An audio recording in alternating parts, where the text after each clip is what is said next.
Non-alcoholic Guinness. I have insufficient filter as it is. They're perfectly filtered. Just so you are. You flatter me. You're a solar maximalist. People should fully update their worldviews that solar is going to beat out everything. The solar wave is exponential, right? People are really bad at understanding where they sit on an exponential curve and then correctly projecting into the future. My grand plan is you put another 3 million acre feet of water in the Salton Sea, bring it back up to its historical 1990 era level, stabilize the salinity, and we could do that, and it would pay for itself. Have you pitched the Trump administration on this? I did write a one-pager for the Secretary of the Interior, but I think they've got a lot on their plate. It's not rocket science, and I'm sure they'll figure it out sooner or later. I mean, it's a little bit rocket science, a lot of meat in there. Actually, yeah, it's probably rocket science. We had an Irishman here recently, and that was a 2-pint episode, so that got nice and unfiltered by the end. It's not that many for a session, but actually kind of a lot for a podcast. Especially if you have to go back to work afterwards. Casey Handmer is the founder of Terraform Industries, which is developing a machine that makes synthetic natural gas from sunlight and air. He's also a prodigious blogger and all-round polymath. Cheers! So, you started your career at Hyperloop. That's where I first escaped from academia, yeah. Yeah, working career. Is Hyperloop ever going to happen? No. I think I can safely say that now. Okay. It's really kind of interesting because you had a bunch of very talented engineers who came together to take a crack at a project that they weren't sure was possible. And it turns out that of all the known unknowns, they basically were able to solve them. Right? The levitation, vacuum, construction, all that sort of stuff. It was this weird kind of subtlety that ended up, if I may say, derailing the whole project, which is that the faster you go, the further you want to be away from the surface of the Earth. And you would understand this as a pilot yourself. If you make a habit of flying through canyons and mountains, sooner or later, the cone of ground that you can get to with a 7G turn completely intersects the ground itself, and then you die. And the same thing applies, whether you're in a tube or not. So the practical consequence of that is if you want to build a network of Hyperloops across the United States, you have to drill almost the entire way.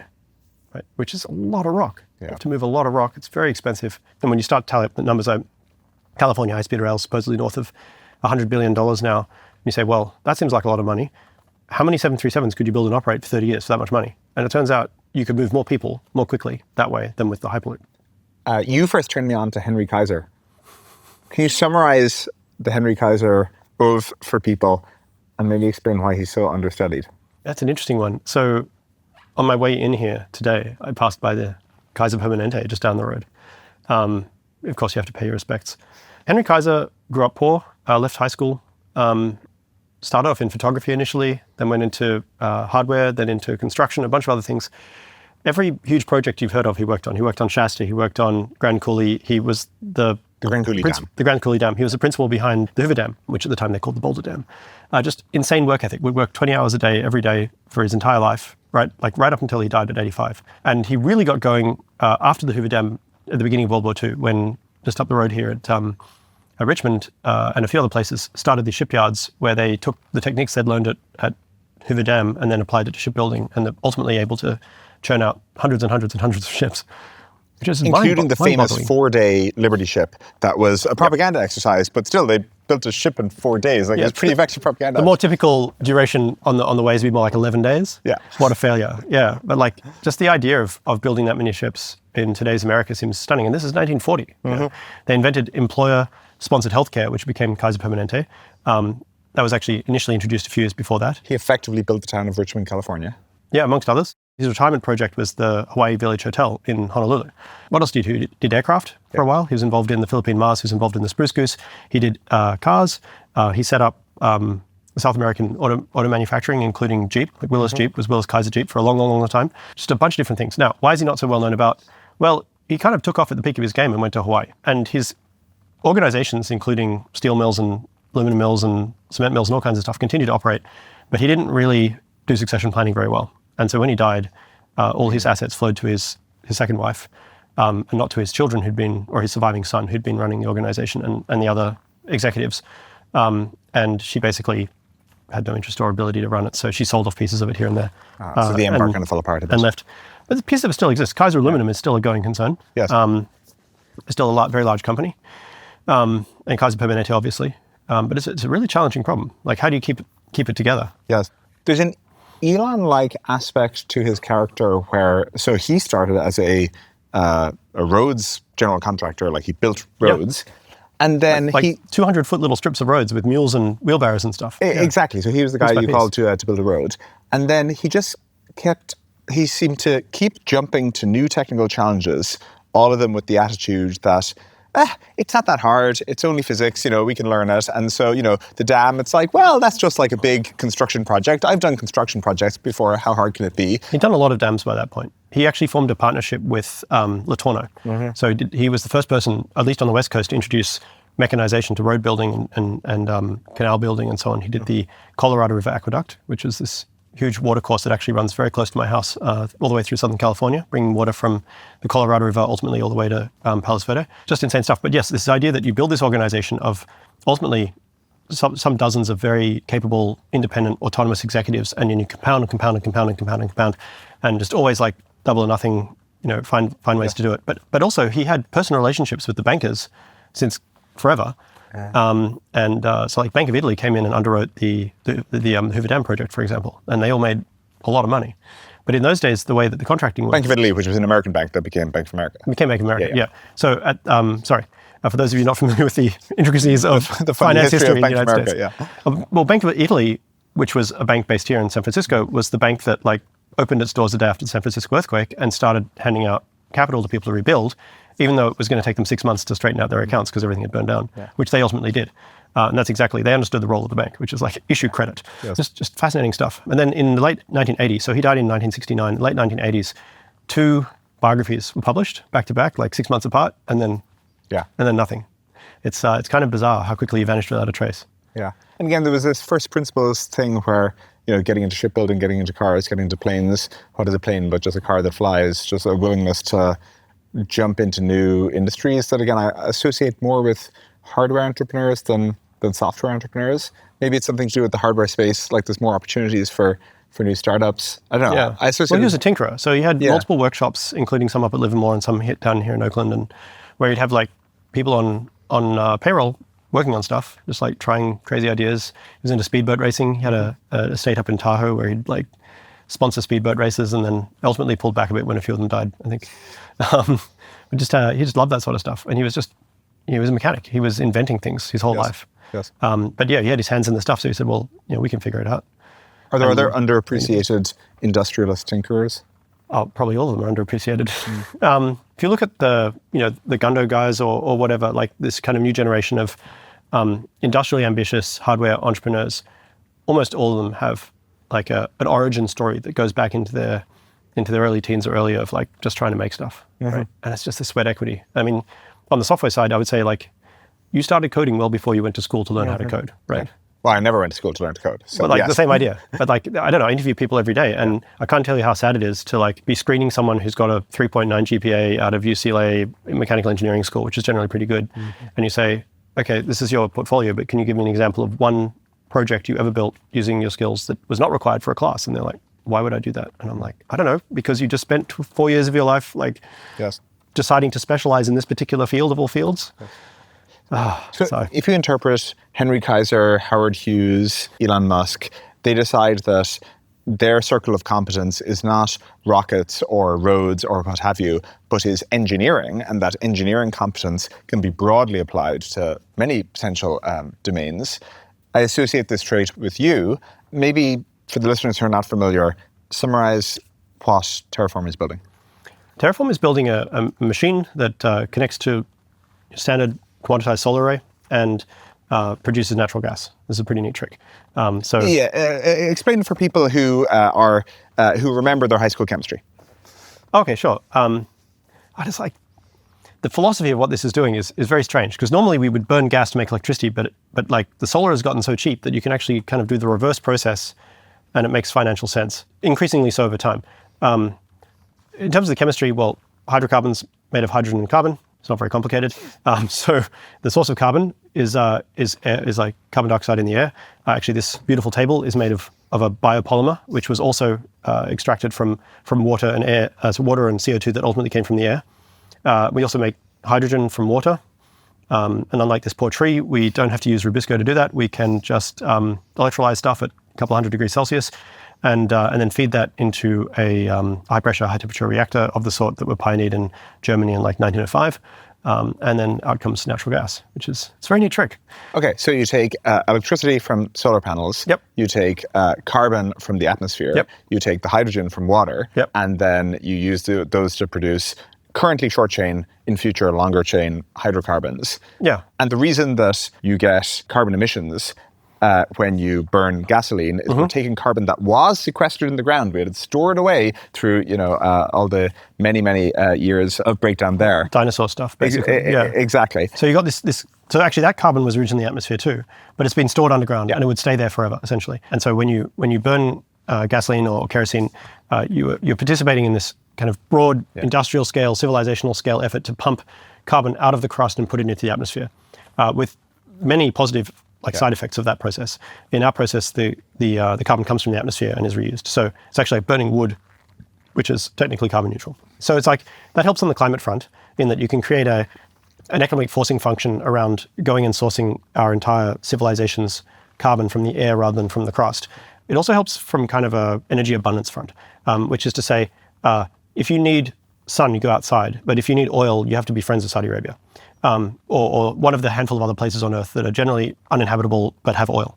But everywhere pretty much that people live has enough sun that you can make, can grow enough food to survive. And if you can grow enough food to survive, you can synthesize enough fuel to run your modern industrial economy. Plants are great, even this plastic one here, but their net throughput efficiency is about 100 times lower than a synthetic process like the one we're using in terms of like area of land into reduced carbon fuel. There are people who think that we should all be flying less because of the carbon impact, whereas you think, hey, this is just a tech problem, we should all be flying much more, and you can make zero carbon flying despite the fact that flying is one of the places where it's really useful to have hydrocarbons, but you can just produce zero carbon jet fuel and then you can fly as much as you want in a closed system that is not emitting net new carbon. Yeah, I mean, would you disagree that flying is awesome? No, but I'm probably not the So the thing is, unbiased. So one school of thought here would hold that like flying aircraft accounts for about 2% of emissions, and it's almost all like relatively wealthy people who are doing it, and therefore it's like this moral valence to it in that we're screwing up the planet on behalf of the 10 million richest people on Earth. And so what we should do in order to disincentivize this behavior is tax aviation fuel and then like feed the money into something to try and solve that social problem, and that will make aviation more expensive and less accessible. Right? That's actually super regressive because people like you and I will still be able to afford to fly. We're not super price sensitive when it comes to flying United, but actually it's the people on the margin who could it makes a difference between them flying say once in their life and 5 times in their life. It makes a big difference to have access to those opportunities and those privileges. So my radical point of view is I want to find ways to make aviation fuel cheaper and to build hypersonic magnesium aircraft that use liquefied natural gas as their fuel and go much faster. And I want to expand the access to this privilege to everyone, not just the 10 or 50 million richest people on Earth. If you say you want to avoid carbon emitting use cases, and so you want to avoid having kind of carbon emitting flights or carbon emitting cars, there are 2 ways we can achieve that. One is we've substituted a lot of internal combustion cars with battery-powered cars, and that's one way where you just you eliminate the hydrocarbons altogether, or you could start using zero carbon, zero net new carbon. Synthetics, Exactly, synthetic fuels. Where do you think the world goes? Which things go towards electrification and just removing the hydrocarbons altogether, and which things do we go to using clean hydrocarbons? Yeah, I mean, I have opinions on this. At the end of the day, the market will decide. Sure, but what are your predictions? Correct. My prediction is that Mark. electric cars are really great, and that we just had RJ from Rivian. It's a great product. Yeah, exactly. Yeah. And that over time we will see more other successful, hopefully Western electric car manufacturers that can compete with Tesla, and Tesla can continue to grow its market share and so on. And it would not surprise me if when we're like crusty old men sitting here, at, let's say, in our late 80s, that pretty much all the cars and all the trucks were electric, all the ground-based transport was electric. But at the same time, wouldn't it be amazing if aviation by that point had grown by 20 or 50x? And so instead of 50 million people flying planes, more or less occasionally, it was 500 million or 1 billion people flying planes, getting to fly in planes.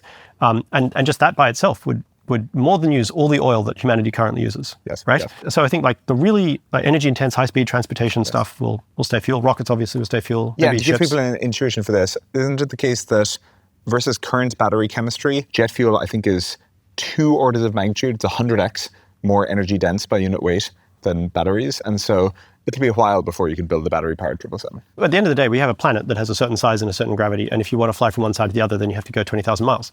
That's actually a little far. 10,000 miles. 10,000 miles. Yeah. If you think like, well, what could a battery chemistry look like that would have the energy density comparable to LNG? It's 55 megajoules a kilogram. Like that's, I'm not saying it's impossible, but I would be surprised. Yeah. I would be very surprised if that occurred. That said, I would not be surprised to see some really high performance electric powered aviation in the future. Particularly power densities are great. So you can do, I think potentially much cheaper, much more safe electric VTOL. There's clearly a bunch of exciting stuff. Short on the range light electric end. supersonic. Beta, Joby, all these guys. Yeah, exactly. Yeah. But sorry, you're dividing up the world. So you think big aircraft stay on hydrocarbons, Fast rockets, aircraft, big aircraft, long range aircraft, hydrocarbons.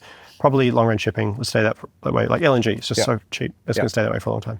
Paints are going to stay hydrocarbon based. Yes. Chemicals, pesticides, herbicides, pharmaceuticals, all that stuff. Plastics. Industrial gas turbines are really backlogged right now. I think people don't realize this, but one of the easiest ways to bring new power online, if you're building an AI data center, for example, is you get an industrial gas turbine, which is basically pretty similar to a jet engine. In your vision of the world, shouldn't those data centers be powered by solar arrays and batteries? And why that isn't happening yet, to the best of my knowledge? Why not? It's a very small scale, but I think we're just at the beginning stages of kind of the market working this puzzle out. It doesn't happen instantaneously. So it seemed pretty clear to me, I think 2 years ago, I've got a blog post on this saying that like we're going to have to go to solar and batteries for AI data centers at scale. And back then everyone was still talking about like, oh, we're going to build SMRs. And I'm like, well, I love SMRs as much as the next guy. I used to teach nuclear physics. Small nuclear reactors. Yeah, of course. They're great for submarines. But I think, you and I talked about this years and years ago. Like, okay, what's it going to take to get 100 gigawatts of SMRs up and running? Like, it's not going to happen overnight. And we're kind of getting to the thrust of the, as I think about kind of the Casey worldview, it is, you're a solar maximalist and you think that people have not internalized the cost improvements and the learning rate of solar enough and realize just how radically different the world will be as a result. And you're building Terraform as one kind of bet on this, but you think just more broadly speaking, people should fully update their worldviews that solar is going to beat out everything. And then you're also a techno hardware optimist that you think we should just be doing more hard things. We should be willing to make improvements. People should start hardware companies. Is that a good summary of your worldview? Well, people in general maybe shouldn't start hardware companies. It's kind of cursed in a way. But if you have the right skill set and the right mindset, and you're determined to just do the most ambitious thing you could possibly achieve, you should do it, right? Like Henry Kaiser could have had a grand career doing road building for his whole career, right? But he saw an opportunity and he saw that the American West needed water and he's like, I should be part of this, right? It didn't take Einstein to figure that out, right? And he's like, well, the government thinks that the Hoover Dam should cost $38 million, which is about $1 billion in today's money to build, and it should take 7.5 years, and they're going to pay us monthly. And I think that I can figure out how to shave 2 years off that schedule. So we'll bid $38 million, we'll get the bid, and then we'll finish it in 5.5 years. And they did. $8 million goes in their pocket. And that's how the government used to run acquisitions. So it works quite well. But at the same time, like the solar wave is exponential, right? And we know from COVID, amongst other things, that people are really bad at like understanding where they sit on an exponential curve and then correctly projecting into the future. What is the rate of panel cost of solar cost improvement? It's like 40-something% per doubling of production, and currently production's doubling roughly every 2 years. So you could say 20% a year. That's the panel by itself, right? That's not necessarily the cost that you end up seeing at the wall. Right, and that's the objection people make to this line of argumentation is they say panels are a pretty small component of the overall installed cost, and so costs are not improving that quickly anymore. So it's true, but what tends to happen is like the fundamental commodity at the base of your tech stack like decosts, and then other things behind it kind of fall in behind it. So it is, for example, the case that the cost per transistor for a computer chip has fallen astonishingly quickly over time, and yet Microsoft Windows license will still cost you $100. Why is that the case? And it's true that actually Windows has gotten cheaper over time, especially when you take into account inflation, but it hasn't tracked the same cost curve. And that's the same sort of thing you're seeing here. But if you're able to build systems that sit on top of the fundamental technology, with fewer intermediating layers, then you can take advantage of those cost savings, and then essentially you're trading headaches for like the headaches of integrating with like the raw technology, and then pass those savings onto your customers. And that's absolutely essential for synthetic fuels. There's no two ways about it. You cannot run synthetic fuels unless you have the cheapest possible electricity you can get. And you think in a way solar power will get much simpler and dumber, where, for example, people used to optimize solar power by having movable panels trackers and things, that track the sun. And again, what happened as the panels became cheaper is just put more of them down, don't bother having them follow the sun. And yeah, it costs a little bit more in the panel cost, but you save all that money in the super advanced hardware. And you think we have further to go in making the panels simpler? How far does that go? Economically speaking, we should have deleted trackers in 2016, right? Like the trackers are the systems that move the panels around. Obviously, we're still in 2025 installing trackers. So why? Why? Well, because, but the people who run these projects are smart and they want to make money. I don't think people are acting irrationally tends to be a great explanation. Some amount of rationality, I think, is involved. And I also think that there are certain, participants in this market who are quite happy with cozy oligopolies and whatnot. So there's a lot of, I'd say the area is ripe for disruption. So that was the first half of the question. The second half was, can panels get cheaper? They certainly can. So if you look at capital flows into solar panel manufacturing facilities in Southeast Asia or United States or Europe or whatever, what assumptions they must be making about the economics in order to justify that investment, they could probably see line of sight to another 2x reduction in cost. So we go from 8 cents a watt down to 4 cents a watt. Just to pause for a second, 4 cents a watt is an absurdly low price. So the electricity that comes out of that is 1,000 times cheaper than the cheapest food that humans can digest on a joule for joule, calorie for calorie basis. The limit of physics on how cheap a solar panel can be is at least 10 times cheaper than it currently is. Because how would you achieve that?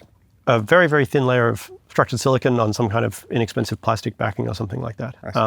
But in terms of fundamentally what do you need? You need some kind of diode, transparent diode that creates this Fermi level nonsense that allows the electrons to do their thing as they go around. And in terms of limit of physics, that could be the most generic thing imaginable. What was your line? We're blessed that one of the most abundant elements on the Earth squeaks electrons when you shine a light on it. I don't know if that's my line, but yes, it's certainly the case. Well, it's a line you told me. Maybe you didn't invent it. But okay, so solar panels can get a lot cheaper.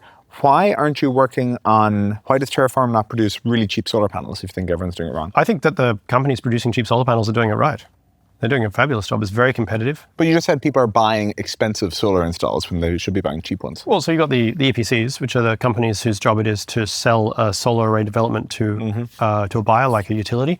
And they'll be buying the modules from probably a retailer, probably not directly from the factory, and they'll be buying the other various components and doing the engineering and the procurement and the construction. And the construction will be subbed out as well. So that model obviously needs to be refined. Why am I not competing in that? Maybe I am. But making modules themselves, I don't know why you would go into that fight unless you absolutely had to. There's a lesson here. This is what David Senra talks about a lot, which is really good businesses are built by commodifying a complement, and the complement to be commodified here is as much as possible of the solar development, which is pretty much reduced to practice and commodified already at this point. And the part that you sit on top of that is the thing that takes that and turns it into something useful for the end customer, and then you end up, providing that value transformation. You sell a kit. I think your nominal design size is 1 megawatt, right? Yes. That's what you guys are building for. And 1 megawatt, for context, is a few hundred homes, the power consumption of... Maybe in Europe. Okay, yeah. In America, 20 or 30 homes here, I think. Oh, okay. 20 or 30 air-conditioned homes with the pool and everything. 10,000 square feet. Exactly, yeah. A kitchen on the kitchen on the kitchen. Yeah. Exactly, yeah. So that's a megawatt. And so you sell a 1 megawatt kit that, again, captures the solar power and produces the hydrocarbons. Instant oil well. Exactly. When will you have your first customer paying you for hydrocarbons that doesn't want you to turn it off? So not like a demo pilot or something like that. We're in the process right now of attempting to acquire land, which would then result in construction and development of these. All goes well, could be early next year. Wow. I strongly suspect at this point, got a few bruises, not everything will go well. So we'll see. But potentially next year you're selling oil. Well, natural gas, yeah. So actually there's an interesting point there, which is, obviously there's been some political shenanigans here. And we've got to the point now where actually we're looking at doing methanol, accelerating the methanol pathway as well. And the reason for that is that natural gas prices are basically set by the marginal producer, which is not us, and it's pretty cheap. Now, I think that as our export capacity to Europe increases and our fields continue to deplete and so on, we're going to see that price rise quite a bit, but probably not next year. Yeah. So in the meantime, we can produce methanol and sell that at, it's roughly 6 times higher revenue per carbon atom handled. Assembling molecules atom by atom is tedious. I'm sorry, where do we use methanol in the economy? Methanol it's used for all kinds of things, but it's a precursor. So again, this is a somewhat subtle point, but Terraform's job is to take sunlight, which is intermittent, but it's free, and and in the form of solar panels, make electricity that's intermittent, and then do a bunch of like very scary chemical engineering to it to turn it into a tangible, storable, offloadable commodity, right? So we make hydrogen, but I would never dream of trying to sell that hydrogen as like our major product, because just there's no mechanisms for transporting that to market. No one wants it in bulk. It's a intermediate product, it's not the final product. We make carbon dioxide, same story. Put them together, now we have something that you can store in a tank, right? Methanol itself is chemically, like in terms of boiling point and so on, it's very similar to water. So you can literally store it in a tank. Then if you want to, you can pipe it across the road to a standard old school refinery and they can turn it into gasoline or something. I could do that myself. I could build a refinery, but like, what is Terraform good at? We don't know much about making large scale chemical plants, and we'd have to go and license the MTG process anyway. Methanol's a gasoline process. So why not just hand that off to someone who can do that already, and we just focus on the thing that we do really well. The methanol to gasoline process is like a proprietary process that you have to pay Mobil developed it in the 70s. I mean, but is it patented? Is it a trade secret? It's almost certainly out of patent at this point. But so like, it's just protected by trade secrets.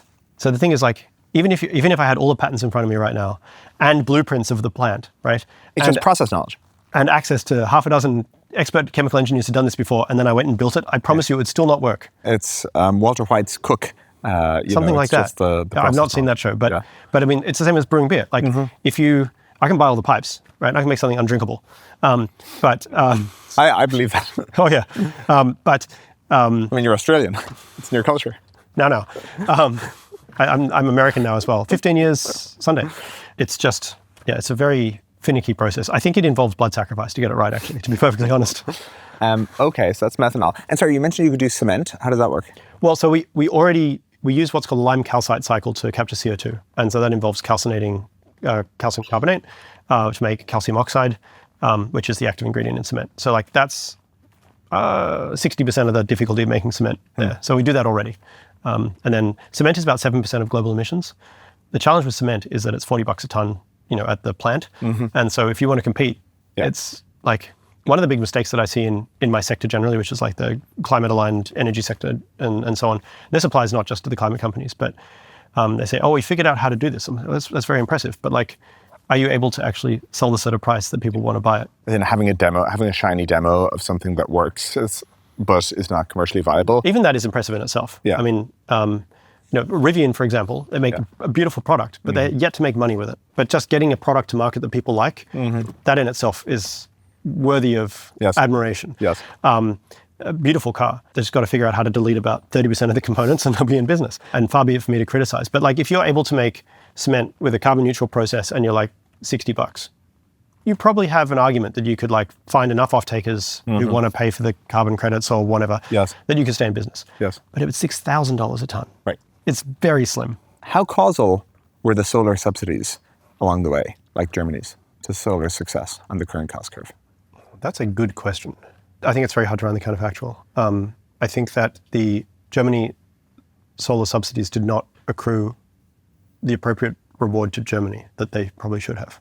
I don't think they were intending to. But it would have been nice if they had. Sure, yeah, but I think they were more motivated by do-goodery than. Well, these things are always bootleggers and Baptists. There's the total amount of money they spent on it was not all that much in the grand scheme of things. But I guess what I mean is, if we believe like learning rates are about the idea that with increased volume comes lower cost. And you get to be competitive. And again, now so like in the counterfactual where Germany didn't do it. Right. Well, Spain still did it a little bit, and Australia did a little bit. Maybe it would have delayed things by a year or two. But like as soon as, say, China started to do it at scale, they would have slurped up that time difference, and we'd be where we were today. Well, and then how impactful were the Chinese interventions in the market? Enormously. Yeah, enormously. Right. It's so Chinese subsidies accelerated solar. China has deployed more solar in like the last 3 months than the United States has ever deployed ever. Like they're becoming an electrostate, and this is an important point that I think is widely underappreciated. The United States has formed an alliance with Australia and Japan, and I believe India, I can't remember exactly, to basically try and control oil transiting through South China Sea and adjacent areas, because they believe that will give them the political leverage they need to force China to play nice. And China currently imports something like 12 million barrels a day from the Middle East, across sea lanes they don't control and can't control, past countries who are not all that friendly to them in general. And they understand this, and the Virginia-class nuclear submarine is being built in part to service the needs, Allied needs to police the Strait of Malacca. That submarine is due to be delivered to Australia in 2035. Do you think by 2035 China is still going to be as dependent on oil through the Straits of Malacca? I don't. Yeah. Right? At the rate that they're deploying right now, they could cut off that supply if they needed to. In the same way that that Germany was ultimately able to cut itself off from supplies in 1939, and it didn't really kill them until 1944. But it did kill them. Ultimately, yes, but that was mostly the combined bomber offensive delivered by a fleet of Hyperloops flying from. Oh no, wait, they were planes. And so the way that China reduced its oil dependence is via electrification or via Terraform style synthetic fuels. As far as I know, they're not working on synthetic fuels, at least not Terraform style, but it's not rocket science, and I'm sure they'll figure it out sooner or later. I mean, it's a little bit rocket science, a lot of methane there. Actually, yeah, it's probably rocket science. Going back to the subsidies, how did the Chinese subsidize solar panels? I actually don't know the specifics. Okay, I don't know. What I do know is that they basically offered government-backed zero interest loans to manufacturers, for example, and then they also cheap offered, capital. Cheap capital, and then they also a lot of this technology is developed in Australia. Yeah. And I would like a government-backed zero interest loan. Amazing. That sounds lovely. Yeah, it'd be great. Actually, to be fair, the financial and legal situation in the United States, as much as we complain about it, would you rather have built Stripe? No, we can get to Hong this. Kong or Yeah, something? I agree. Holy hell. The US is a fabulous business environment. Yeah, It's a great business I'm not saying environment. that. The capital is cheap enough. That's the important thing. Where I'm going with this is if the German subsidies were somewhat impactful, and if the Chinese subsidies were very impactful to the development of solar, what are the implications here for your grand theory of industrial policy and intervention, where if we want to be able to have nice things like solar panels and things like that, Silicon Valley tends to have this libertarian bent, keep the government out of our innovation, but it seems like top-down government intervention was impactful in bringing solar to us sooner. It would have happened anyway, but it would have happened slower. And so what do you think sensible industrial policy is for the US or for whatever government with lots of stake capacity? Slightly beyond my pay grade there. No, I mean, it's an interesting point. You say, well, the counterfactual surely would be if China was a Western liberal democracy that was also grappling with the fact that it was enormously dependent on oil imports and it was unable to deal with Middle East and maybe wasn't totally friendly with the United States, but they were Western liberal and they had the same business freedoms to take for granted here. Yeah. Would they have been able to mobilize the same amount of capital to go and build solar panels? And I think the answer is probably yes. But no, the counterfactual is just the Germans never get around to doing the subsidies, the Chinese never get around to doing the subsidies, all the other subsidies are too small, and solar happens much more slowly. I mean, maybe, but at the same time, actually, I kind of sit on both sides of this issue. You can look at the process of Soviet industrialization. There's a fabulous book called Red Plenty by Francis Sparford that is kind of a fictionalized account of this. And you can say, isn't it amazing that the Soviets managed to go from this kind of desperately underdeveloped backwater, then level up prior to and during World War II, and then World War II having lost 20 million people or something, put the pieces back together, and then execute a 5-year plan after 5-year plan after 5-year plan. And then by 1980, they were more or less at parity with the poorer parts of the West. Isn't that amazing? You say, yes, it is. But if you look at GDP growth over that time, it's actually slower at its fastest point than the United States was at its slowest point, which indicates to me that miracles were achieved in the Soviet system. But even so, it would have been more efficient had they had a freer market, for example. Sure, yeah. But I think we can have something between no intervention at all is bad and communism is bad. Somewhere along that spectrum. Somewhere in between? Yeah. I don't know. I feel like you're, I'm baiting you, yeah. You've come from the British Isles, and that's a very British Isles thing to say. No, I don't think anyone in Silicon Valley really complains when the government shows up with a big check and says, we would very much like you to now build the atomic bomb, or to build nuclear submarines, or to, Palantir is doing great business right now. AWS does great business with the government, et cetera, et cetera, et cetera. And I think that's actually a pretty good example of that working quite well. And actually, a lot of the secret history of Silicon Valley is all government work, Raytheon and Lockheed and so on. And indeed, Terraform is right across the road from Skunkworks, which was itself obviously largely government funded. I think that's a pretty good way. I think that the Congress, the way that US soft power always works is with a fat wad of bills, and that tends to be metabolized well by the US economy. Do I think that we should raise taxes to spend more money on DOE picking winners in the US domestic solar panel manufacturing space? No, I think that probably distorts the market overall. But are there places where we should be picking winners? Probably, yeah. Or there are at least places where there should be more decisive government intervention. Yeah, absolutely. Well, I think on the energy front, countries that have cheap energy can afford to screw up a lot of things, and they're still basically everyone is prosperous. And actually, I would characterize the United States as one of those countries, right? Not a over-governed country, and in many ways a barely governed country. Right? But I think rich. people in the US don't realize how expensive electricity is in other Western countries. They probably don't. Yeah. Although the people on the Twitter sphere who are the Europol meme or something, by the same token, there are very, very few developed Western liberal industrialized economies that have very expensive energy where they do have like good GDP growth, for example, and good wealth. And you say Japan has expensive energy and their GDP has been like pretty much flat, and UK GDP flat. Singapore even is like, GDP per capita is not spectacular by comparison to the United States. And so the moral of the story is when a new technology like solar comes along, you need to make sure that your markets are able to deploy that at the scale necessary to make sure that you stay ahead of the pack. Because we're already in a situation right now where China is outproducing the United States on all the metals like steel, aluminum, magnesium, and so on and so forth by like a factor of between 10 and 100 because their energy is cheap because they basically have interest-free loans to completely unregulated coal mines, amongst other things. And basically to the victor go the spoils. So that's something we should be careful about. If you could wave a magic wand to speed up US solar deployment, not manufacturing, just deployment, what would you do? The single biggest intervention you could allow is by right development of solar panels on private land, and ideally even like BLM land would be great. Right? BLM land has been set up for ranching, and you can run your cows on it with very little friction. And I think sections of that should be set aside for like... It's just electron ranching. You can put your solar panels there, and you have something like California's fire insurance scheme, right? So that if one batch of solar panels goes bad, or after 50 years we have fusion and we want to take them out, there's money there that we can take them out and put them away. It goes back to being desert. But right now, to permit a solar array, even on private land, for the sort of applications we want to use, it's often just as tiresome and expensive and difficult as permitting a new chemical plant or something that's much dirtier and much worse for the. Actually, I think solar overall is a net benefit for the environment. We should be encouraging it. It should be like you get credits for deploying more solar on government-owned land. 90% of Nevada is BLM, is like federal land. And that's the best place. The reason it's federal land is because they couldn't give it away back in the day, right? Because it's so inhospitable. I'd never thought about that. It's the land that's left over. Yeah. Canada has this too, where a huge amount of Canada is crown land, and it's just the untitled document of Canada. It's just the land that they never did anything with because all the settlement happened, right? No one ever ran a railway through it because why would you? Yeah, that would be nice. And every time I fly to like Texas or wherever, I look out the window. Nevada's very empty. Yeah. Man, just there's about 100 valleys in Nevada, and one of them is already like basically used for nuclear testing, and one of them is for Vegas, and one of them is for Reno, and there's like 97 left over. One's for Burning Man. Have you ever looked at the plane solar there flying near Vegas, and you see the big solar collector, and it's like something out of a sci-fi movie? It really catches you by surprise. They're going to close it down, so enjoy it. Are they? Yeah. Yeah, never really worked very well. Okay. Yeah. But as you're flying actually past Henry Kaiser Monument, Hoover Dam, near Boulder City, there's huge solar arrays right there if you've ever landed at that airport. Basically all the way from there down to the border is solar now. That's cool. Which is good. We're talking about Chinese manufacturing here, and obviously the American dynamism movement has a lot of energy right now.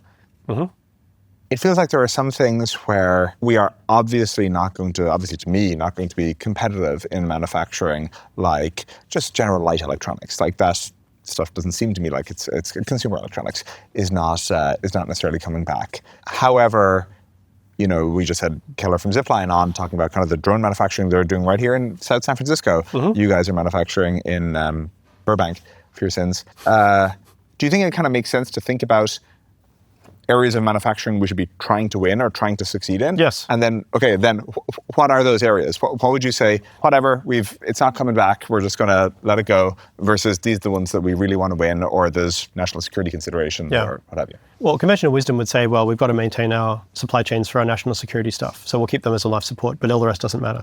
And we've seen how well that goes. Right. I think you can't afford to say, well, we'll just let the Southeast Asians keep consumer electronics manufacturing. If you want to have the ability to like rapidly prototype electronic systems, you've got to have that here servicing the US market, which is the strongest consumer market on earth.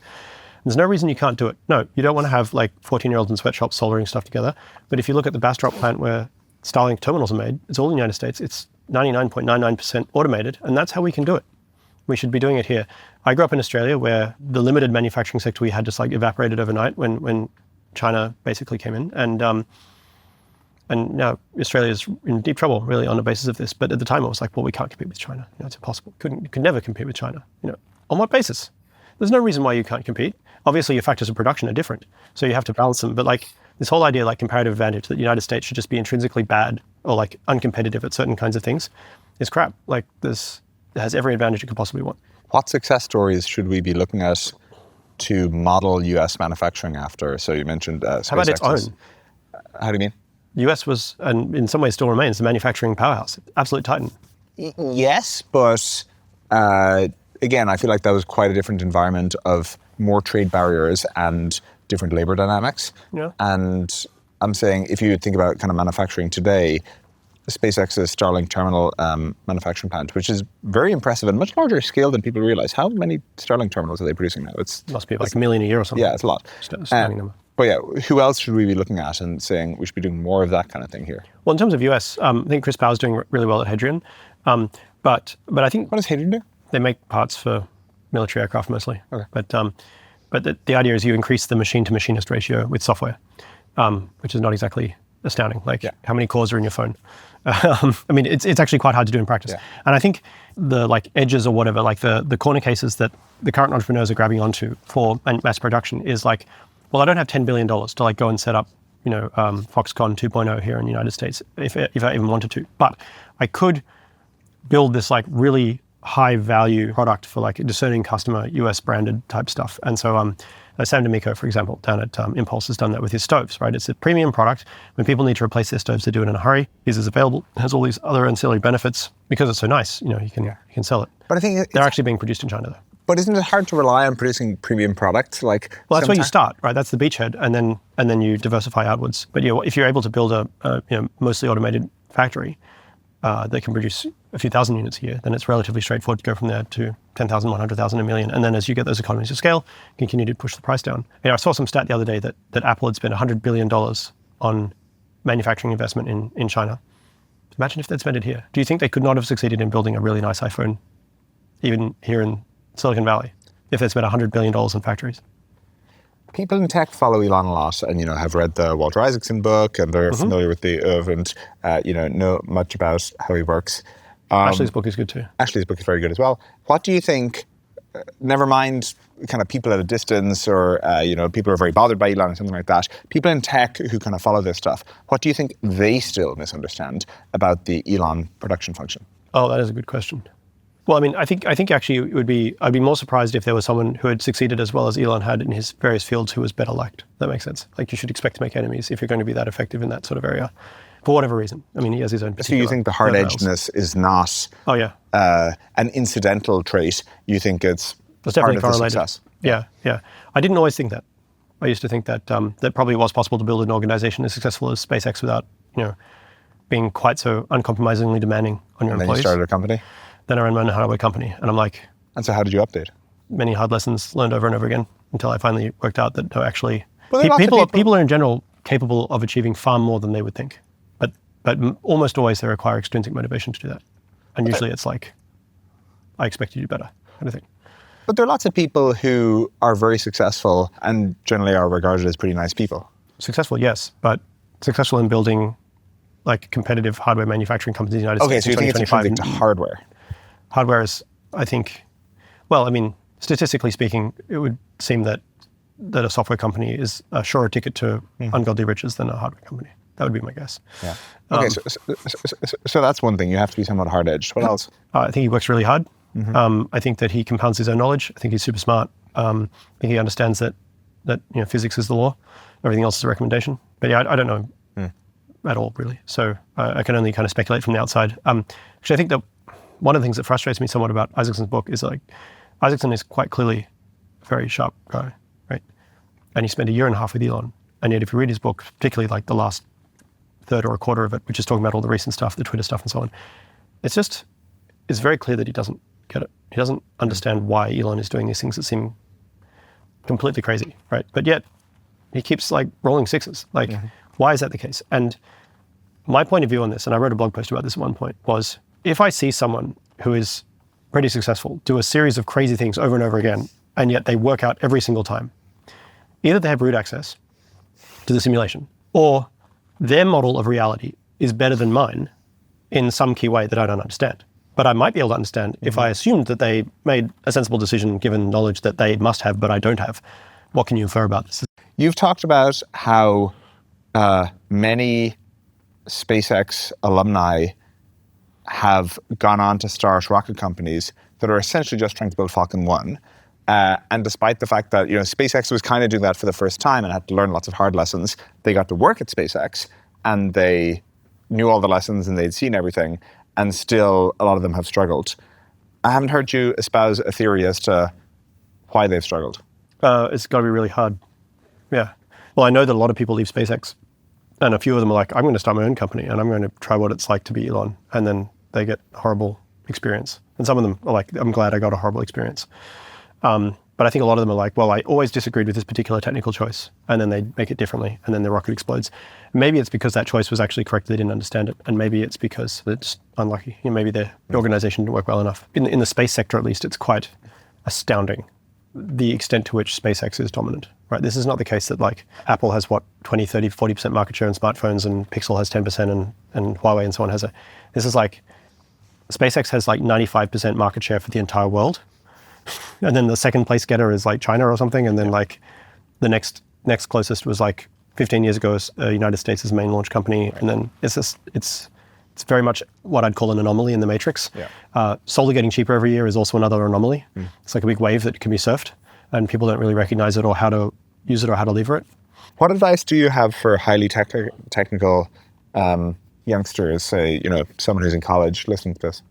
Damn. Well, don't validate my life choices by repeating them.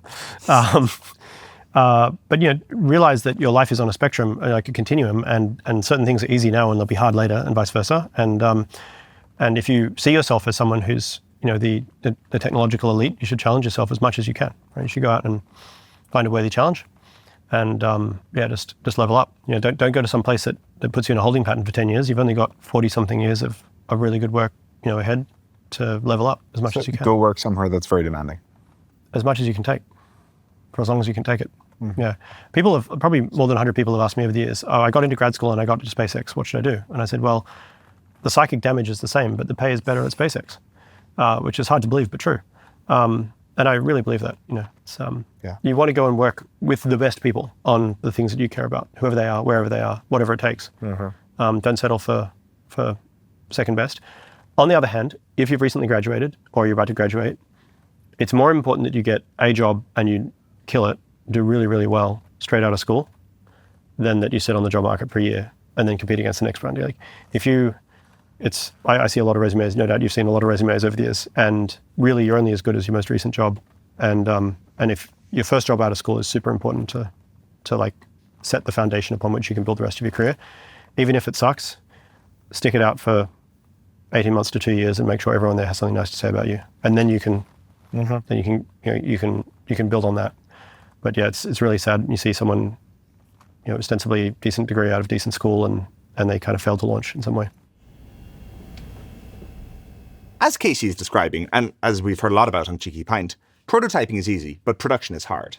A surprisingly large slice of human progress comes down to reducing the time and cost of industrial production processes. In Stripe Press's newest book, The Origins of Efficiency, author Brian Potter breaks down precisely how that progress happens. He draws on 100 years' worth of research to explain the fundamental steps of a production process and how each can be made faster, cheaper, and more reliable. He includes detailed examples from steel and semiconductors to wind turbines and container shipping to Tesla and the Model T, and he discusses how the principles of production efficiency can be applied to domains like construction, medicine, and education, where much work remains to be done. And Brian should know, he's the author of the popular Construction Physics newsletter and worked for 15 years in the construction industry. The Origins of Efficiency just came out. You can buy it on press.stripe.com, where we offer all Stripe Press books. How are you planning to educate your kids? Mostly benign neglect, I think. No, but actually. Well, they're in the local school. But presumably that's not the limit of your plans. Yeah, so I'm not worried that they're going to find a uninspiring academic environment at home, right? Like, we have a house full of books. That's going to be fine. So why do we send them to school? To get the stuff they can't get at home. Like, how do you deal with people who aren't like your immediate relatives and obsessed with space as you are? That said, it seems not entirely unlikely to me that at some point, the schooling system will, not be quite sufficient in some way. Well, in particular, the Bloom 2 Sigma effect is one of the biggest effects in education. The idea that you get way better outcomes with one-on-one tutoring focused on mastery learning, where you only progress through topics once the student has mastered the prior topic, and you kind of move your way sequentially through things. And schools almost definitionally can't do that. They can't do that, yeah. I actually think that maybe the Bloom 2 Sigma effect, you can kind of achieve it on your own if you're able to follow your areas of curiosity and have access to resources and learn. So actually in my case, probably the reason I'm not a chemist, for example, is that I didn't have access to chemistry textbooks until I was in late high school. What I want for my children, especially in a world with like AIs and all kinds of nonsense coming, like I don't really care what they do, as long as they love it and they're as good as they can be, right? They have to love it, and they have to try. They have to sweat. They have to contend with the material, because incredible privileges have come to them and to me and to some of my more recent ancestors. And I feel like you do have like a social obligation to not waste that opportunity. Do you buy the explanation on the falling fertility rates that we've just made it too expensive to have kids? Like, have you seen the booster seats as contraception paper? That, yes. And all these. I just forwarded that to one of my Congress people, actually, when they were saying, come to a California Highway Patrol session on fitting car seats. And I was like, how about we just tweak the law so if you have 3 or more kids, you don't get them taken away for putting them in a sedan. For reference, something like 58 children's lives are saved in the United States every year by, statistically, by car seats, and something like 10,000 births are averted by families who cannot afford to upgrade their cars, which is a bit of a problem.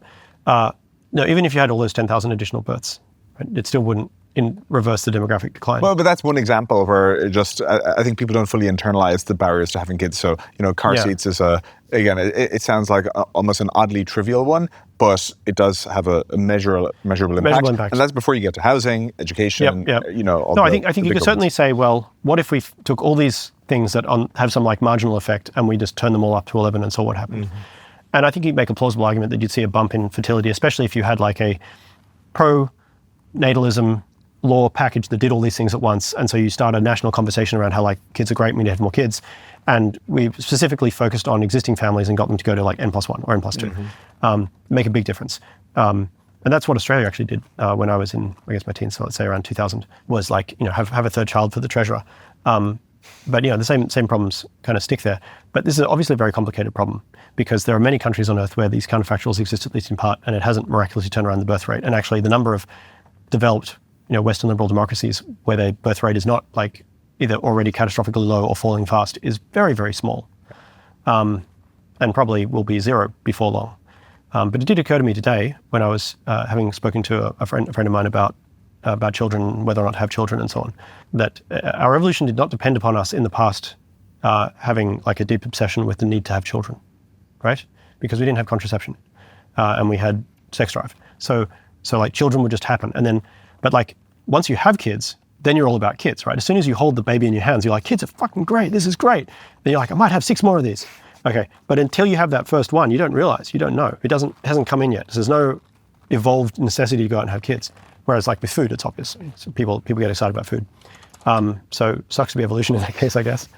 But actually, like if you run the math on a demographics right now and kind of how dire it is, even if like as a result of listening to this podcast, every single person in the West just like immediately started pumping out babies, it still wouldn't really, for many decades, halt this hole we've dug for ourselves. There's basically no way out of that. There's no way to avoid it. I think the news that came out yesterday was the triple lock in the UK is going to go up by 4.7% against a backdrop of inflation of 2-point-something% and economic growth of like 0%. So what's the triple lock? The triple lock is the process by which the pension in the United Kingdom is increased by the biggest of 3 separate factors, one being employment rate, one being, I don't know exactly what they are, but I think one's inflation, one's GDP, and one's something. So it's like this insane ratchet, right? And the dependency ratio is, of course, increasing because people are getting older and older and because we're able to keep people alive for longer. And these are actually all good things, right? But we need to have some way of thinking rationally about paying for these things or making sure we're able to provide for people adequately, because otherwise we'll burn the seed corn. And I was insane stat in France recently that the average pension is now higher than the average income for working age adults in France. This could be a problem. And I just don't think there's any way out other than, our institute gets its act together, invents a pill that keeps me young. And everyone else young, and lifts this burden of like non-negotiable disease from every single person who's lucky enough to live, through their youth. Don't we also maybe get bailed out by AI productivity growth? Maybe, but do you really think that like 10% year-over-year productivity growth is going to like localize itself in the UK? No, but just if you So say it goes to the United States is going to be like, oh, here's a big transfer payment for all your old people. I don't think so, right? So it is certainly the case that AI seems likely to produce enormous additional wealth.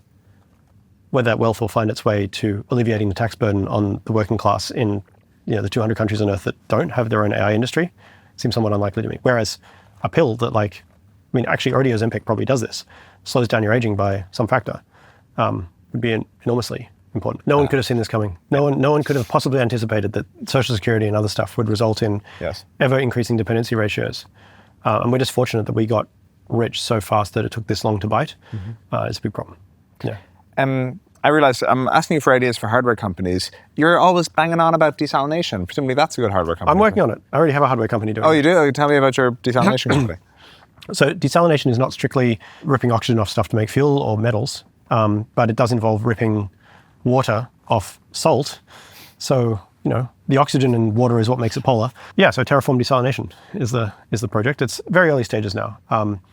But it's kind of insane to me that we live in this state in California. And can you also just do it with electricity and not much else? Yeah.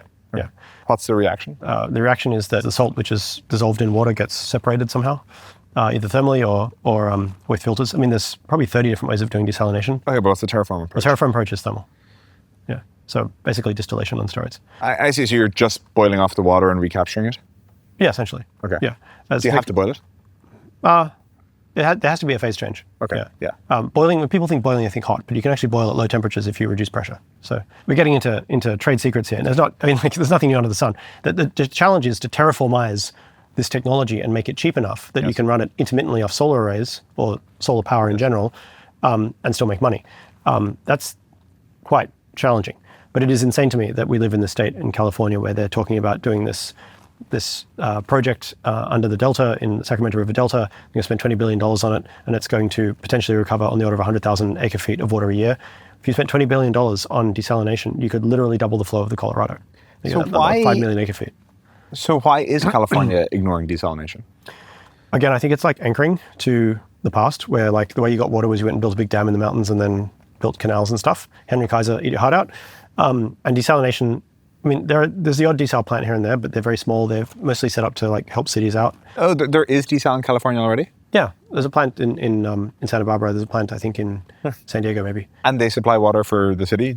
Nominally, they don't actually. It's only if the city runs short on water than they do. They're emergency desal plants. Because they run off the grid, and they're reverse osmosis plants. They're quite expensive to operate, and they have wear parts. So as you run them, it costs money. But yours will not have significant wear parts.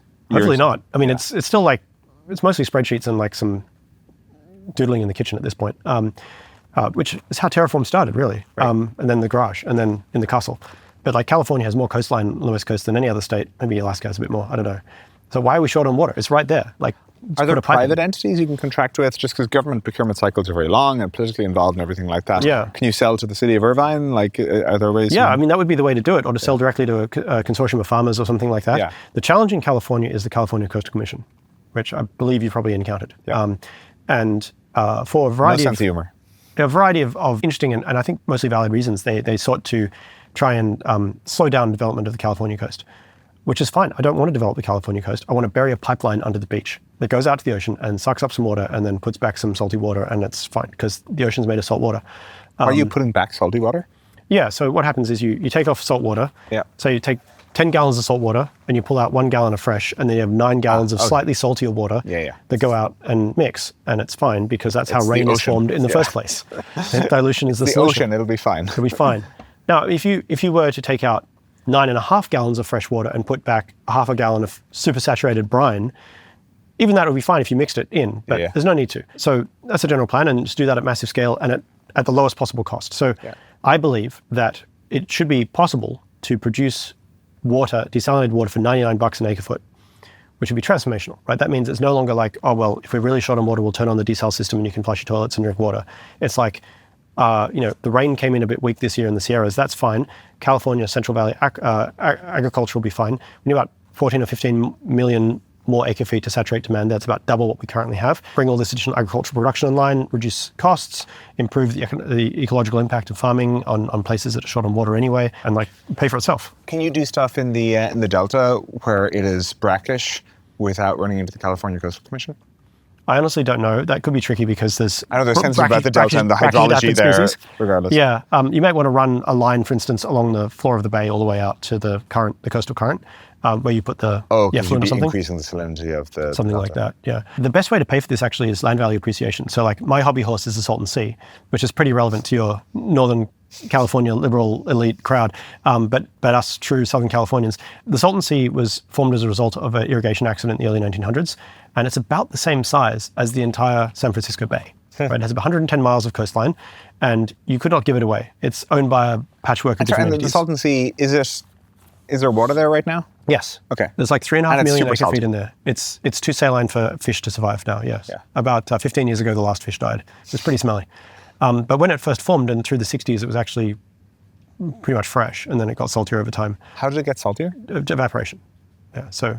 But how is there water there to begin with to evaporate? Oh, it's... Like, what was the man-made intervention? Irrigation runoff. So a lot of water is diverted out of the Colorado River through the All-American Canal, about And it's accumulated. 1.2 million acre feet a year, and then most of that is used in irrigation, and some of it runs off into the Salton Sea. I see. But how is the water a little bit it originally formed when, like, the Colorado River burst its banks in 1905 or something like that. Okay. And flowed down there for a couple of years before. I think the railroad was like, enough of that, and cut it off. But yeah, I mean, I think it's quite a starkly beautiful place. And how does the salt get into the Salton Sea in the first place? The Colorado River is quite saline itself. Like, why? Mexico sued the United States. Do I not understand how rivers work? Yeah, because they erode rocks, and rocks have salts in them. Ah, okay. Yeah, that's why the ocean is salty. Really? Yes, that's really. where the salt comes from? Yeah, from dissolved rocks. Why the salinity of the ocean is so stable is another question. But anyway, my grand plan is you put another 3 million acre feet of water in the Salton Sea, bring it back up to its historical, like, 1990 era level, stabilize the level, stabilize the salinity, build a canal that comes in from either Mexico or maybe under the mountains from maybe both, maybe from San Diego, put some whales and stuff in there, like SeaWorld, but bigger, and start, like, building gigantic hyperdrive cities around the edge to do, like, industrialization and, like, retirees and a bit of everything. 110 miles of beautiful coastline with a climate like Phoenix and Tahoe, but warm, you know. And we could do that, and it would pay for itself, because you just run the math on 110 miles of coastline of, like, on a nice river. Have you pitched the Trump administration on this? This feels like the kind of thing they'd be very I did write a one-pager for the Secretary of the Interior, but I think they've got a lot on their plate. But actually, the United States has an agency called the Bureau of Reclamation, which is part of the Department of the Interior, whose job it is to figure stuff like this out. And it had one extremely powerful, charismatic leader who basically led all the big projects. If you've read Cadillac Desert, it goes into some detail here. That's a great book. And then, that's generous. And then... You didn't like it? No, it's so scaldy. It's like, humans should not live in the West, it's too dry. I'm like... But, like, if you're judging... There's so many... Like, the Kaiser book was bad in a way, but there's really good takeaways from it. One of them was written by this Mormon fellow who was his 2IC for many, many years at the Kaiser Fraser car company, amongst other things. And the other one was some independent researcher. I don't know. We'll put the one in the show notes, but... okay. They're both fine. They're both great books. Yeah, but they're great because of the subject matter. Some of them are a bit long-winded. Yeah, you have to be able to read past all this stuff. Yeah, but the Bureau of Reclamation hasn't built a major dam in 50 years, so they've pretty much forgotten how at this point, I think. But your Salton Sea development, part of the reason it feels plausible is because there's no conservation argument for keeping it the way it is, because you're only conserving prior human areas. Well, you make it much better. You could actually make it habitable. No, but my point is, even if you want to develop the California coast, you say it would make it much better. Yeah. People will say, no, sorry, that's not how it is. And we need to keep it in a state of nature. But the Salton Sea is not in a state of nature, in the state of altered effluent. It's in a state of neglect, really, profound neglect. And, you know, various studies have happened over the years. They want to spend $100 million there, $200 million there to try and, like, stabilize it to an extent. But I think that the mistake is assuming that it's always got to be this, like, festering pustule, like, environmental catastrophe. It doesn't. We could restore it and then unlock enormous economic value for people who need a place to live and could live around it, and build it into, you know, a new city in the United States. Hasn't been built for a long time. Yeah, I think it'd be so cool. I'd go there. I'd, like, build that city. Let's do it. Yeah. And, you know, essentially infinite solar power, lots of critical minerals just, like, bubbling out of the ground, very close to the Mexican border, which has its advantages, obviously, and you can produce plenty of fresh water for Mexicans as well, part of a deal. Everyone wins. It feels like... Something like 50 to 1, like, just back of the envelope calculations, like 50 to 1 economic leverage. Like, it would generate so much value that you'd actually... The way you would do it is you say, well, whoever comes and develops all the desalination technology, could be us, could be consortium, could be the Israelis, whatever. we'll give you some fraction of the coastline, right? And then you get to either sell that off or keep it and hold that money. A bit like, I think Irvine did it that way, right? And that's how you fund it, right? I don't want to like box myself in here, but I think like you could give like 10% of that coastline away to the developing entity and 90% could be to the people of California in general, and you would still be making money hand over fist. That's pretty unusual. You don't ordinarily find like mega projects like this where there's so much value on the table that you can be that generous with it. Part of what feels attractive to me about desalination for you is currently Terraform sells commodities, be they natural gas or methanol or things like that. Whereas someone who wants water in a location, they need to buy water in that location, which has a price. Getting water to, the city of San Francisco or getting water to Los Angeles is not a commodity. It's a very specific project. And, getting water across the delta in, this specific context cost $20 billion for that capital project that you were mentioning. And so you presumably, even at the early stages of the project, even when it's more expensive than it will be at large volumes, you can find somewhere where they really value having an incremental water supply and they're willing to pay for it. Yeah, I mean, the value to be unlocked by bringing even small amounts of water onto this land is enormous. So like, again, like why is Nevada 90% federal land? Couldn't give it away. Could you pump significant quantities of water into Nevada? Yes, of course you could. It's actually downhill like 3/4 of the way. And then 3/4 of the way to Nevada? Yeah, so so for example, there's already an existing aqueduct that runs from the delta here all the way down to the Cajon Pass, which is the pass that takes you from LA up to Vegas, right? And from there, if you were to release, so you need to upgrade that canal to carry a little more water, you could release water, it would flow downhill down the Mojave River down towards Death Valley, right? You can divert it at the Amargosa Dunes and then pump it up the Amargosa Valley there, and then basically... I see, you're doing very little pumping. And not it's net downhill most of the way, well, but so it's not downhill most of the way. Yeah. The pumping is actually not that expensive because solar array pump, like, it's relatively straightforward. I'm sensing a pattern here. There's a pattern. It's like anything that you want from SpaceX, it's like Starship will do it for you, and anything you want from Terraform, it's like just solar panels plus other stuff. Yeah, and then you say, well, Nevada has 100 valleys, and we've got cities in a few of them, and Burning Man in one of them, and we've got nuclear testing in one of them, and Area 51 in one of them, and that's fine. And then most of them can stay as desert, and like maybe half a dozen of them turn into solar for synthetic fuel, and half a dozen of them you run a river the size of the Colorado River through them with a few pumping stations here and there, but mostly natural flows down into the Humboldt River, which will now become a perennial stream down into the Carson Sink, where you scoop it up and then pump it back to the beginning or drop it into Lake Mead past Vegas, when there it can find its way back out to the ocean. So like, not very much like scribbling on a map is required to make this work. Like, Nevada doesn't even have a significant river at all. It could be the first. It could be the first, but like it's an entire state worth of land that would have the climate of Switzerland if it just had water. Did the Israelis do a lot of desal? Yeah, reverse osmosis is largely developed there. Actually, I think they just announced that they're using coastal desalination in the Mediterranean to refill the Sea of Galilee, which is in essence the reservoir that they use to feed downstream irrigation on the Jordan Valley. Why not produce your Terraform desal edition and sell it to the Israelis, where it's very sunny there? They're already very good at it. But this wouldn't be cost competitive, or wouldn't be anything competitive? I'm honestly not sure. I think they can produce at $400 per acre foot. And to be honest, if I was able to produce at $400 per acre foot, you'd be happy. I'd be very happy right now. Long term, $99. At $99, I think I can steamroll the California Coastal Commission if I need to, but even $400 would be pretty extraordinary. What have you learned about leadership running Terraform? That's a good question.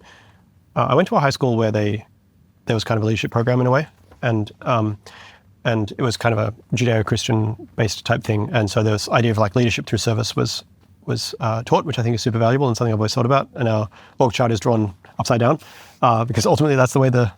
Can I swear on this podcast? Yeah. The problems flow downhill. Yeah, exactly. So that's an important one. I think that, I've made plenty of mistakes at this point. But having made those mistakes, I can now read Leslie Grove's work about the Manhattan Project or Rickover's work about the Nuclear Navy Project and like interpret those texts and understand what they really mean. Or like have a better insight into the sorts of problems they're actually dealing with, because they don't necessarily translate that well into like a narrative form. Just learning to like hold myself accountable, hold other people accountable, about like how to titrate how demanding you're being versus other things, about how to understand what people want rather than what they say they want, and then make sure they get what they need. Stuff like that. You have to dial up your demandingness, dial it down. Dial it up. Okay. Dial it up. Yeah, absolutely. And is it about also kind of finding constructive forms of it that lead to better performance? Yes, it's a balance. One of the mistakes I've seen a lot of first-time founders make is they assume that an hour of coaching is as good as an hour of firing. Because at the end of the day, you can't be some other founder. You can only be yourself. And so you want to build an organization that like essentially is like an extended mind for you and for your hands and arms and the ways you think about a problem, right? And I think Stripe is very much a reflection of you and Patrick. I'm not sure which one the most, actually. I have a question for you about that next up. And so to an extent, the parts of Terraform that weren't working with the parts that I was trying to build not my way against my better judgment. And when I just gave up on that and said, screw it, I'll just do it my way, it suddenly started working because I could understand and intuit how it worked. Yeah, I had to become pretty demanding there. And obviously, no one's perfect at recruiting. And so the success to that is you've got to give people extremely direct feedback and coaching and mentoring and ultimately invite them to build their career elsewhere. It's been really tough. Some of the people I had to let go, people I really like, people I'm friends with for many years in some cases. And obviously I wish them the best. But again, having read resume after resume after resume, nothing is worse for your career than sitting in a job failing for a year because you don't have the guts to quit and your manager won't fire you. And I've just seen this so many times. Because it's not that you're not growing, it's you're going backwards in that time. Like since now for a couple of years, like success is mandatory. Like I don't really care that much about how you go about succeeding. I'm happy to help you, but at the end of the day, you have to succeed. We're going to force you to succeed. Success is mandatory, no matter what you're doing. That did not come naturally to me, but it's very intuitively obvious. So my question for you is, in the counterfactual where you and Patrick founded YC companies together, but they weren't Stripe, they were two separate companies, what would the world now look like? Oh, I have no idea. Would he have founded Stripe or would you have founded Stripe and then the other one do something different? Or So Stripe was much more his idea than mine. Would you be in the United States? Plausibly not. Like he came here first. I mean, we both came here for college. What were you studying in school? I did not stick around long enough to declare a major. But so you can make something up. Yeah, physics. You would have done physics. I was on physics. At MIT? Were you MIT or Harvard? I was at Harvard. But Harvard. Maybe you would have wound up at Draper Lab or something. Or JPL, you know? Oh, yeah, I wouldn't curse you. There's a sad story. Yeah. Anyway. Is there any hope for it? I would like to think so, but much to my consternation, people who I knew who were there, who I always thought were like JPL boosters and were like, we're going to succeed no matter what. And now like, it's beyond hope. And I'm like, well, if you think it's beyond hope, then that's a bit dismal. Yeah. Which is a real problem because it is really the jewel of space science in the United States and much of our technology besides. But it has been allowed to wither. Do we need more There's a lesson there. Private research organizations in this area where obviously there's many tech companies build research organizations modeled after kind of the Bell Labs type thing, Xerox PARC, Microsoft Research, many parts of Google. Do we need that in music business? I think a better model, I don't know how to get there from here, but a better model might be that every time like a lab or an agency or something is set up, it's automatically set up with its destructor, right? And after some fixed period, it sunsets. People always say this. Right. I don't know, it's sunsetting regulations. It's not like you fire everyone, yeah, but you have to reconstitute it and you have an opportunity to do a reorg, right? So after 10 years, say, NASA gets like summarily executed, and then either like Erlang, you like bring up another copy of it, and this time maybe you sell off two of the labs to DOE, or you buy up another lab that you wanted but you couldn't because you had to support these two other labs that weren't doing things that were useful for your current mission anymore. But people probably don't want the offshoots. Like, does DOE want to take on the budgetary expense of the offshoots? Well, there's kind of part of the problem because, the idea is like any existing agency could bid for it. And actually, like the Antarctic stations, for example, are kind of run this way, right? In that the contractor who runs them is cycled from time to time. But like the alternative is you have the core of some function that is ostensibly important enough to US national security and soft power and so on, that it has to be government funded, right? Screw Milton Friedman. It has to be nationally funded. But if its mission is that important, then you must insist that it continue to succeed, right? And we have this conversation every few years about the Air Force and their nuclear missiles, right? And someone finds something's gone wrong and it's like, we'd better make sure this works, okay? But like that kind of applies across the board. And if we don't do that, then what happens is it just kind of withers and festers and then when you need it, it's not there. And when we like relax the Outer Space Treaty in 2017 with the Outer Space Accord, so the Artemis Accords, so we can go and kind of make a land grab on the moon, and then it turns out China's going to get there first, like, oops, Like, maybe we shouldn't have done that. If we weren't sure we could win that one, why can't we win it? Because NASA, the organization whose entire job is like, no more Sputnik moments, please, has kind of lost the plot because it wasn't forced to reconstitute itself and so on and so forth. And you say the same thing here. I hate to say it, but in Silicon Valley, like most of the companies don't last that long, or they get acquired or spun off. And the ones that do, in many cases, you'd really rather they hadn't. Yeah. You know, the IBM problem. Well, IBM, I mean, it's still around, but like there are plenty of other companies that have become quite large and successful, and in some ways victims of their own success. And I think, again, one of the anomalous things about Elon's companies is that they're now quite old and quite large, and they haven't, they've got other organizational pathologies, but they haven't had that problem. People should figure out how and why. Last question. What's the shirt? This is the Hyper America shirt, which I wore today because it was kind of a theme with like, if people like you don't like strike out for the hills and try and do insanely ambitious hardware projects, it's just like Elon and a few other like wannabes. Like, we're not going to get Hyper America with 1 trillion Americans and 1 trillion planets. Maybe Stripe should take on a hardware line of business. If we find one that's good enough. Like, we wouldn't be opposed to it. I think we just haven't had a good idea yet. It could be Desal has taken... Stripe banner. No, I mean, I welcome competition. I'm kind of sad, actually, that at Terraform it's been 4 years and there's only one other company that has come in, which, of course... Reven. Yeah, Reven. And there should be many more. And I think, actually, it would help us if there was competition. But it is really hard. Like, I can understand why people look at it and be like, no. Thank you. On that note, thank you. Thank you for having me.